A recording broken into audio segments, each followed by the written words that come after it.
Now, the thing is, if we give them like a full-on pricing without adding value to it, then the likelihood that they're going to buy is not really high. So it's better to give people pricing on an actual sales call, on a demo. That's why we want to book the call. A few variants here. So first you say, "Hi, John, would love to show you how a company works and talk about the cost. Would you be open for a quick demo?" Here, we just sidestep the question. This is the easiest way to handle these. You literally just say, "Yeah, happy to give you that. Let's get on the demo." Because you think just because they say, "Hey, yeah, please give me some info and how much this costs," that they want to get that right away per email. And yes, obviously that would be more convenient for them, but that would kill our sales process, which is why we just sidestep the objection, which by the way also works in sales calls, but that's not the topic for this video. So you literally just say, "Hi, John, love to show you how this works and talk about the cost. Would you be open for a quick demo?" And then either they say, "Yeah, sure," or they say, "Yeah, I need to know the cost first." And so another response that you could use, or like even if after this they say, "No, I need to know the pricing," or just as the initial response, you can say, "Since every type of business that you're talking to is different, we usually discuss pricing on the demo. Do you have some time next week for a quick call? I can show you the platform and then talk about pricing." Simple as that. And then another variant where, like, if you really want to just give them a pricing, you keep it casual. You don't make it exact, but you give them a ballpark, right? So you say it's a couple $100 a month. Free to set up a couple of minutes to chat using this link, and you just hyperlink, like your booking link. I'd be happy to give you a more formal quote and walk you through how it works.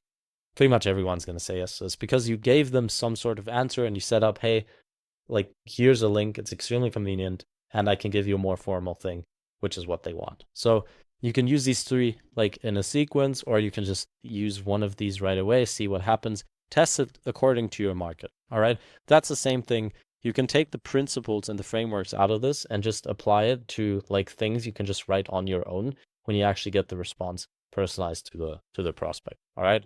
The next one is if we get like a product fit question where people are just not sure if you've actually done it for them because everyone thinks they're special, even though it mostly works for everyone. This happens in every industry. So they say something like, "Do you have any existing niche clients? If so, please share information specifically related to this niche."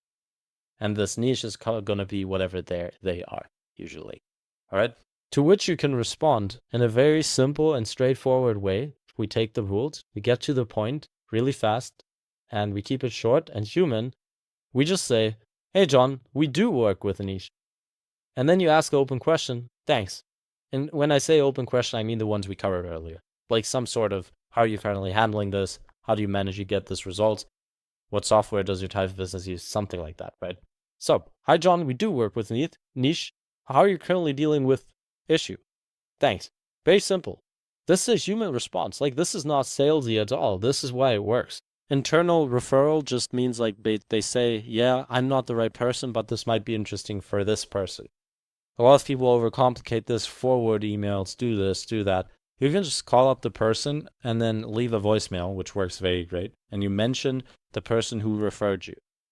Even though maybe this isn't a direct like referral, this person is perfectly interested and let's do this. It's like you still mention someone in their company, which is why it immediately feels personalized.